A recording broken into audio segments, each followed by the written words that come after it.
Okay, let's unpack this. We are doing a deep dive today into, well, one of the most fascinating intersections I think we've seen in a while. He really is. You've got politics, you've got these colossal media acquisitions, and then you have this very pointed cultural critique all kind of colliding. Right. And what we're going to do for you today is really analyze what the sources are calling a very specific, almost orchestrated effort. An effort to do what? To reshape Hollywood content. I mean, it's a push to restore what they're explicitly calling traditional masculinity to action movies and sports films. Wow. And what's so fascinating, what really jumps out from the sources is that this isn't just, some recommendation from a famous person. Not at all. This is, and we'll break this down, this is an alignment of immense financial power and real political influence, all working to steer media creation towards a very specific set of values. So we're really going to be tracing the lines of influence, right? From like the halls of political power straight into the executive suites of major... That's the mission.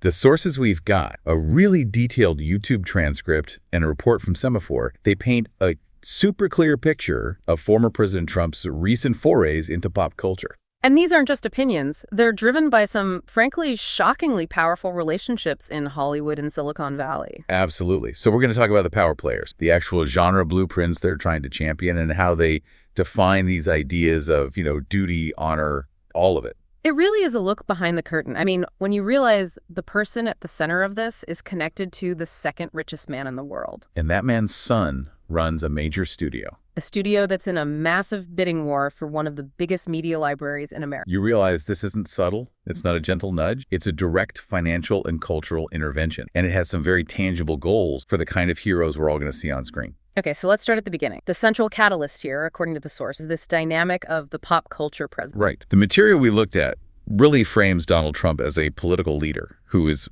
maybe more deeply invested in entertainment and the image of entertainment than a lot of his predecessors. It's not just a hobby for him. It's like baked into his public persona. It is. And that characterization is so important because it sets the stage for why he'd be interested in using his political connections to influence movies. I mean, it's not totally unprecedented. Other leaders have engaged with entertainment. Well, for sure. The article we analyzed points to Barack Obama being on late-night talk shows all the time and his whole post-presidency deal with Netflix. But the critique is always there, isn't it? That they should be working instead of focusing on entertainment. Exactly. The sources we reviewed definitely document that critique against the former president, but their main point is that, regardless of what you think, he operates as this inherent pop culture president. Entertainment is like his native language. And that connection to media, that comfort with it, leads directly to this high level of skepticism from the source when political figures start producing their own content. Yes, and they have a perfect example. Melania Trump launching her own production company. To produce and distribute her own media, that just immediately raises red flags for a lot of... It does, and the specific project they cite is a documentary about her, which is set to be directed by Brett Ratner. And that's where this propaganda concern, as the source calls it, just explodes. Because when politicians or their families make media about themselves and they bypass all the usual journalistic channels, the perception, right or wrong, is that it's automatically going to be looked at as propaganda. The source really hammers this point about the conflict of interest. The person with the power is controlling their own narrative. It's basically media as an extension of their political brand. Precisely. And that's a concern no matter who is in power. It's about who controls the story. This skepticism is such an important piece of context because it leads us right into the really high-stakes connections that are making this whole cultural push possible. Yeah, let's get into the Paramount Skydance connection and the just the immense influence of one person in particular, Larry Ellison. This relationship is framed as the main pipeline, the main conduit for all the influence we're talking about. It is. Larry Ellison isn't just a supporter. He's cited as one of Trump's most significant financial backers. And this is the key. He's the second richest man in the world. His power goes way beyond just campaign donations. And here's the link that makes it all click. The crucial link. Larry Ellison is the father of David Ellison, who is the CEO of Paramount Skydance. There it is. That personal, familial connection creates a direct line from a major political figure to the head of a major Hollywood studio, all funded by one of the world's biggest fortunes. The source is very clear about the transactional nature of this. And it is translating into specific movie requests, not just, general advice. Oh, yeah. The most public example, the one everyone's talking about, is Trump asking for Rush Hour 4. A movie which he is now reported to have actually secured for development. Which is a perfect, tangible example of direct influence. And Here's where it gets interesting. This brings us back to that name we just mentioned. Brett Ratner. Brett Ratner. He directed the original Rush Hour movies, which were huge. So he's the most likely, maybe the only, director for a sequel. And that ties him directly back to the Melania Trump documentary project. It's a very tight circle of influence. A very tight circle. And of course, the sources we looked at, for ethical reasons, made sure to include the extensive accusations and Me Too claims made against Ratner. Which is critical context, because his involvement in any future projects, especially ones greenlit through these kinds of channels, it just comes with a ton of baggage. It really complicates the whole picture. It does. So you have the political figure, the financial titan, and the studio executive. But to really get the scale of what's happening, you have to zoom out and see what Paramount's trying to buy right now. This is where it goes from influencing one movie to potentially influencing an entire cultural empire. Exactly. Paramount Skydance is, as the source puts it, on the cusp of taking control of the great Warner legacy. And when we say Warner legacy, we're not just talking about a few movies. No. We're talking about decades of American film history. I mean, think about it. The Batman franchise, all the Looney Tunes, the Hanna-Barbera catalog, huge parts of DC Comics, and just this enormous library of classic films. It's one of the biggest content libraries in the world. So if the Ellison family's company gets control of the scale of the content they can influence, and therefore the reach of this whole cultural agenda, it just grows exponentially. It goes from influencing Paramount's slate to influencing one of the biggest libraries in existence. Which puts that bidding war into a much starker light. The sources mentioned other bidders, right? Oh yeah, huge players. Netflix, interest from Saudi Arabia, Universal. This intense bidding war just underscores the massive power shift that's at stake here. Whoever wins this controls a huge piece of cultural storytelling for the next generation. It really gives this whole deep dive its gravity. This isn't just about someone's favorite movie. It's about aligning media creation with a political ideology, and it's being catalyzed by a multi-billion-dollar acquisition. If this deal happens, it's not just a change in management.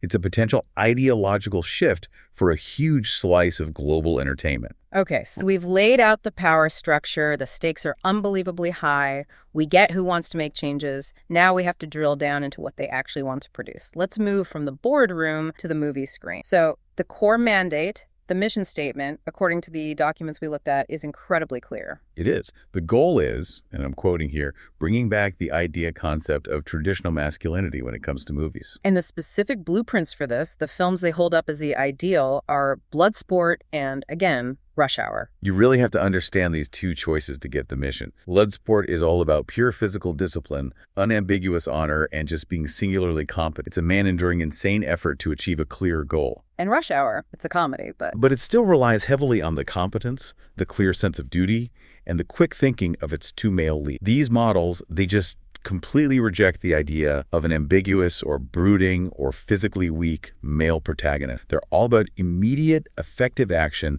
and a very clear moral code.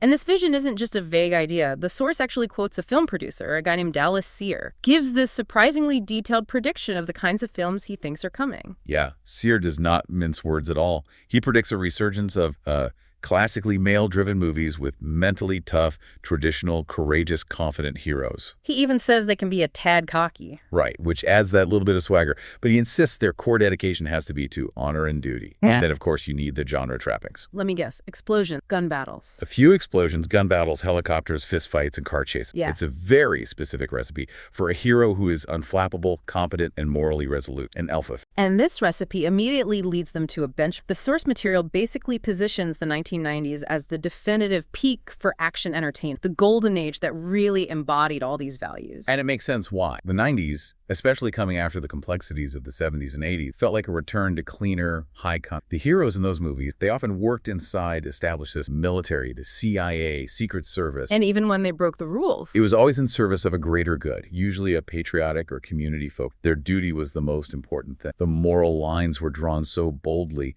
The hero was this singular, resilient force against a very clear external evil. That's the competence and moral clarity they want to bring back. Okay, let's really get into the specific examples the source hammer this home. They start with GoldenEye, Pierce Brosnan's first-time Bond. GoldenEye is the perfect example of a duty-bound goal. Bond is the ultimate professional. He serves queen and country. His mission is global, it's complex, and it requires huge personal sacrifice to protect the nation. The whole theme is competent service. And the sources even included that funny kind of retrograde aside. Yeah, that he got the chick in the end, right?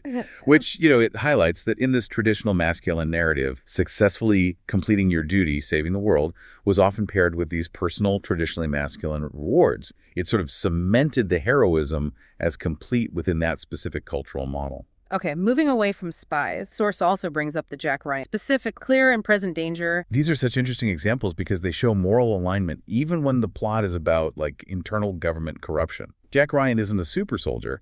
He's often a civilian analyst, a moral academic who gets thrown into the field. He's defined more by his ethics than his fighting. Exactly. He's fighting for the truth. He's doing what he believes is right, even when the system he works for is compromised. The source does admit there are shades of gray in the politics of those movies, but Jack Ryan himself, his character, remains totally dedicated to his ethical core. He's the moral compass in a complex world, which is a key distinction for this argument. And the 90s just kept delivering these types of heroes. The source lists off a bunch more. Oh, yeah, a whole slate. The Die Hard franchise, Air Force One, Enemy of the State, Demolition Man, even Independence Day, though they classify that as more of a disaster movie, and the Lethal Weapon franchise. That's a powerful list of archetypes. It really solidifies their case for the 90s as the benchmark. I mean, think about the common thread. John McClane, an ordinary guy, becomes the ultimate competent protector. In Air Force One, Harrison Ford's president is the embodiment of duty, literally fighting to save his family and his country. Refusing to abandon his post. Right. And Will Smith, in Enemy of the State, is fighting these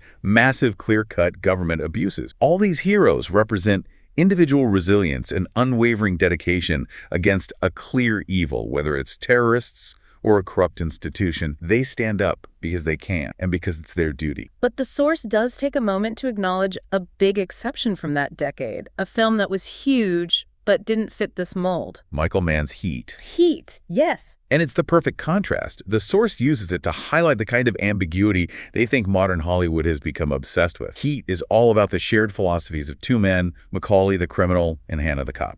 The famous line is that they're two sides of the same coin. Exactly. The source acknowledges this as brilliant, nuanced filmmaking, but notes that it contrasts sharply with the clear-cut heroism that the traditional masculinity blueprint demands. The demand isn't for heroes who are philosophical mirror images of the villains. It's for heroes who are morally superior. Yes, they want to ditch the ambiguity and get back to that simple certainty of purpose. It's a vision rooted in a very nostalgic idea of moral clarity. So, if the 90s were the golden age, the critique of modern action movies is predictably harsh. Oh, it's brutal. The central complaint that the source levels is that most of what we see now just feels disposable and utterly forgettable. That's a pretty strong indictment. It is, but they connect it directly to what they see as the absence of that traditional resilient hero. Their argument is that without that core, morally centered protagonist, all the spectacle is just empty. It doesn't stick with you. And they list specific examples to back this up. They do. They list a bunch of films from 2022 that they feel show this decline. The 355, Blacklight, Uncharted Without Remorse, the Suicide Squad movie, The Contractor. The takeaway being that even with huge budgets and big action scenes, these films just don't have the staying power of those nights. They're forgettable, the argument goes, because their heroes lack that required ethical foundation and, that sheer competence. But they're not totally cynical. They do point out some exceptions. Right. Top Gun. Maverick is called out specifically. They say it's one of their favorite films of the last decade, but they're very careful to frame it as the exception and not the rule. And they also liked Guy Ritchie's Wrath of Man. Yeah, they appreciate Ritchie's distinct pedigree and a style. They feel it elevates the film beyond that disposable standard. Top Gun. Maverick is such an interesting case because it really is a perfect modern echo of that 90s arc. It's all about duty, service, physical competence, moral clarity. It fits the mold perfectly. And the fact that they have to call it an exception just reinforces their belief that the industry standard has shifted away from that model. Looking at more recent box office results, they say the picture is still pretty mixed. Yeah, Bad Boys. Ride or Die did okay, but they predict it won't have the same cultural resonance as the originals. And Dune 2, while it was this massive visual spectacle, they classify it more as sci-fi than grounded action. It lacks that specific human-centric conflict they're looking for. And this brings us to a very specific and I think very telling critique, Fall Guy. Yes, the source argues that the lead in that film just completely failed the traditional hero test. How so? They describe him as being closer to a panicky male lead, and they compare him to Sam Witwicky from the Transformers movie. Okay, so what does that distinction reveal? It reveals a lot about their expectation. The traditional hero is composed, capable, mentally tough. This critique suggests the modern male lead is often reactive, maybe more comedic, and frequently overwhelmed by what's happening.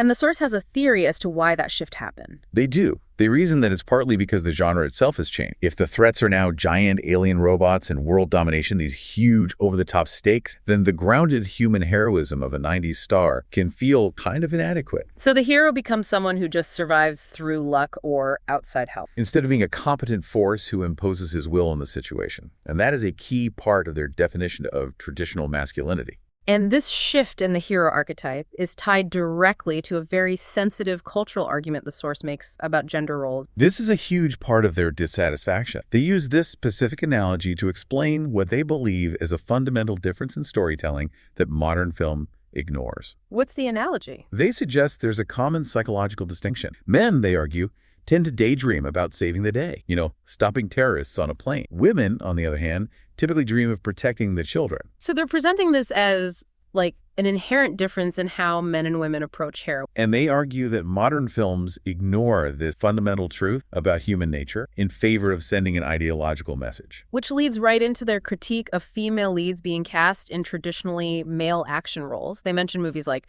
The 355 or G20. Right. And the source claims that a big part of the audience sees this as an agenda that's designed to train people on a specific world rather than reflecting what the market actually wants or what feels believable in the story. And they say these viewers are unwilling to suspend disbelief for these roles. That phrase is the key to their whole cultural complaint. It's not always a critique of the action itself. The source even points out that they personally thought a movie like Ballerina had extensive and intense action, and they were willing to suspend disbelief because it was so well made. But the broader resistance, they're saying, comes from the perception that the casting is driven by something other than the story. Exactly. The perception that a cultural agenda is overriding what they feel is necessary narrative believability, which they base on those fundamental truths about gender roles. It's a powerful argument that ties dissatisfaction with a movie directly to a perceived political intervention by Hollywood. So if the modern action movie landscape is, in their view, largely disposable and ideologically compromised, is there anyone left who embodies that 90s ideal? There is one, according to the source. And that is? Jason Statham. Films like Beekeepers are noted, and they position Statham as the last holdover of that old-school action star. He's always relentlessly competent, physically imposing, focused, and he operates with this very clear, straightforward sense of justice or revenge. He's the no-nonsense solution to a problem, which perfectly fits the mold. So since pure action is seen as failing, they've proposed this alternative solution that aligns perfectly with their value. A full-on resurgence of the sport. Okay, this shift to sports movies is such a fascinating strategic move. I mean, why sports movies? They don't usually have explosions or car chase. How do they fit the traditional value mold so well? The argument is entirely thematic. It's moral. The sources argue that sports movies should be the genre of focus because, one, they appeal heavily to men but also attract women. But more importantly, they inherently and consistently embody the traditional values that the proponents are trying to get back into cinema. They provide these very clean narratives. Super clean narratives where the moral stakes are defined by hard work, discipline, and fairness. It's a much clearer can. So what are those core narrative appeals that make sports films such a good vehicle for these values? Well, they're just powerful vehicles for clear moral arc. You've got the idea of overcoming huge odds through sheer discipline. You have characters learning true teamwork, often against their own egos. And the classic one, the grizzled veteran coming back for one last shot at glory. Exact. The sources stress that sports films inherently have values and message. Yeah. Unlike the moral ambiguity they see in modern action, the path to victory or redemption in a sports movie is almost always through grit, fair play, and ethical behavior. Okay, let's really dedicate some time to the detailed examples uses here, because this is where you really see the kind of explicit ethical lessons they want to see again. They start with a kids' movie, The Mighty Ducks. The Mighty Ducks is held up as the perfect example of an explicit anti-cheating method, a value they feel has been lost. You have Coach Gordon Bombay. He's frustrated. His team keeps losing, and he decides to compromise his morals. He tells the kids to cheat. He tells them to fake injuries, take a dive, to draw penalties, and get in a dance. No. But the moral weight of the story comes from the community, specifically from Jesse's dad. Right, who confronts him. And he has this line that just hammers the lesson home. He says, "This is what I gave up my overtime pay for so that I could see my kids taking falls." It's just this unambiguous rejection of moral compromise. The source stresses how important it is to have that clear moral line drawn on screen. That's a powerful moment of community values correcting cynical behavior. Then they move to Angels in the Outfield, which deals with the morality of supernatural help. This one is so fascinating because it explores fairness versus cheating, but through this fantasy lens. You have the angel, Al, who is literally helping the California Angels cheat their way up to the pennant. He's giving them superhuman skills. But even within that fantasy, the story corrects itself. It sets a moral limit. It does. Al eventually develops scruples.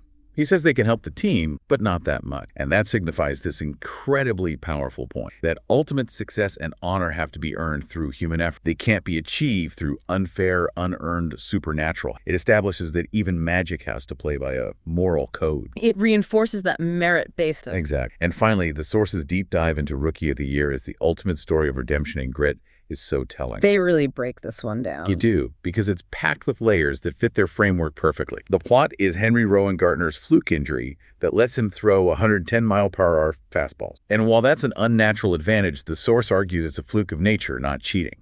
And there's that funny little side in the source material. There is. It notes Henry striking out a player who looks a lot like Barry Bonds, and the speaker quickly points out this was before Bonds suspected steroid. It's a subtle but really potent nod to reinforcing this idea of pre-compromised sports integrity. But the real moral power of the movie, for them, is centered on the veteran player, Chad. Right, Steedman, played by Gary Busey. He's the washed-up veteran who's given one last chance at dignity. The story gives him this powerful redemption arc where he has one of the best games of his life before his arm finally gives out. It's about second chances, earning dignity through service. The honor of giving your all, even when your body fails you. It's the traditional definition of grit and valor. And then the climax with Henry himself just reinforces that whole message of perseverance over luck. Absolutely. The final scene, Henry's luck runs out. He slips, re-injures his arm, and has to pitch the final inning without his super. He can't rely on the accident anymore. So what does he do? He goes back to the most basic skill he knows. He uses his mother's underhand pitch to strike out the final batter. It's this profound moment where he has to give up the unnatural advantage and rely on pure fundamentals and emotional connection to win. It's a story that explicitly celebrates hard work over a lucky break. And the source argues these films spoke to them as kids precisely because they had these explicit values and And this demand for these stories isn't just theoretical. The source points to recent sports movies as proof that the market is there. Right. They mentioned The Hill and Gran Turismo from 2023, and the speaker is already calling the upcoming F1 movie, which is slated for 2025, a personal favorite.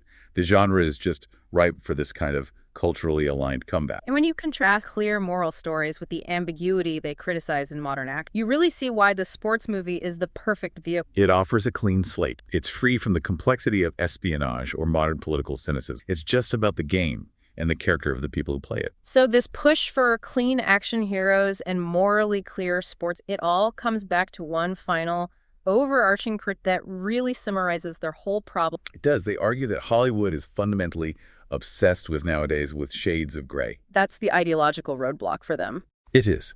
According to the source, the industry's default setting is to blur the moral lines so much that the straightforward fight between good and evil gets lost. Instead, they say you get the narrative where the villain isn't evil, he's just misunderstood. And this focus on moral complexity is seen as something that's just pervasive and really detrimental to creating that clear-cut, duty-bound hero. And the implication is that this isn't just a creative choice.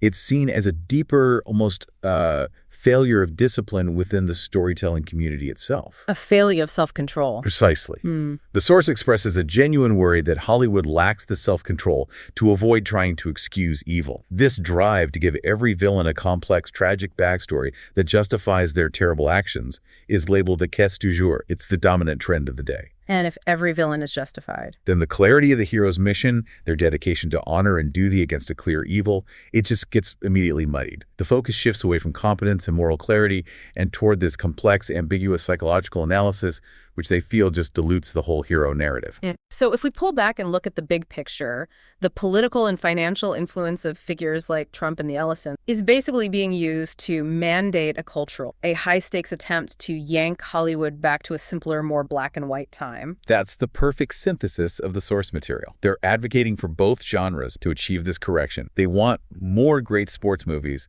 for the sake of the youths and the kid because of those clear values and messages we just talked about. And great action movies for the sake of the adult. Provided those films stick to that traditional, honor-driven, unambiguous blueprint of the night. But this leaves us with the big question, right? Is Hollywood, which is driven by its own artistic impulses and its desire to reflect a more complex modern world, is it even capable of making that kind of ideological pivot, even under all this pressure? Or is the trend toward nuance just too entrenched to ever really go back to that kind of simplicity?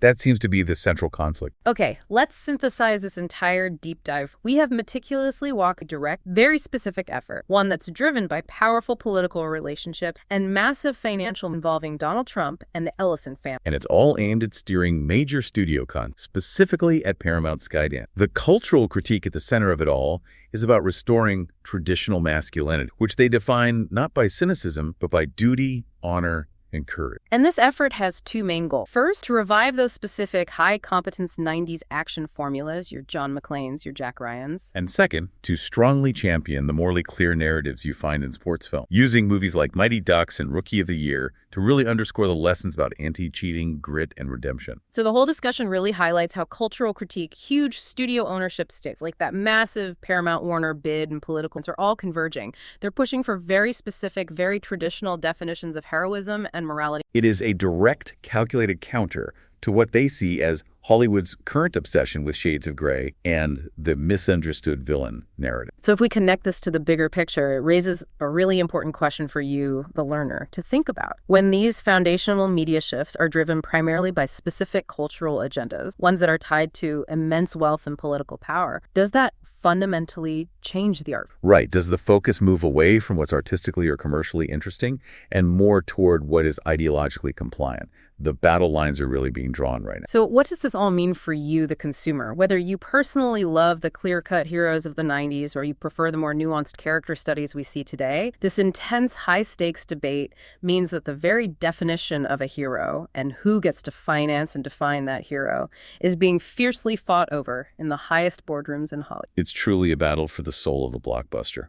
And here is a final provocative thought for you to mull over as you watch the next wave. The whole sports movie argument, it hinges entirely on this idea of clear, unambiguous value, like anti-cheating and earned redemption. If Hollywood did embrace this focus and they successfully made a new generation of film with that straightforward moral message the source is asking for, could they actually make those films feel relevant to a modern audience? Or is the complexity of contemporary life just too deeply entrenched in our storytelling now to ever truly go back to the simple black and white heroism of the 90s without it feeling, I don't know, simplistic or just not credible?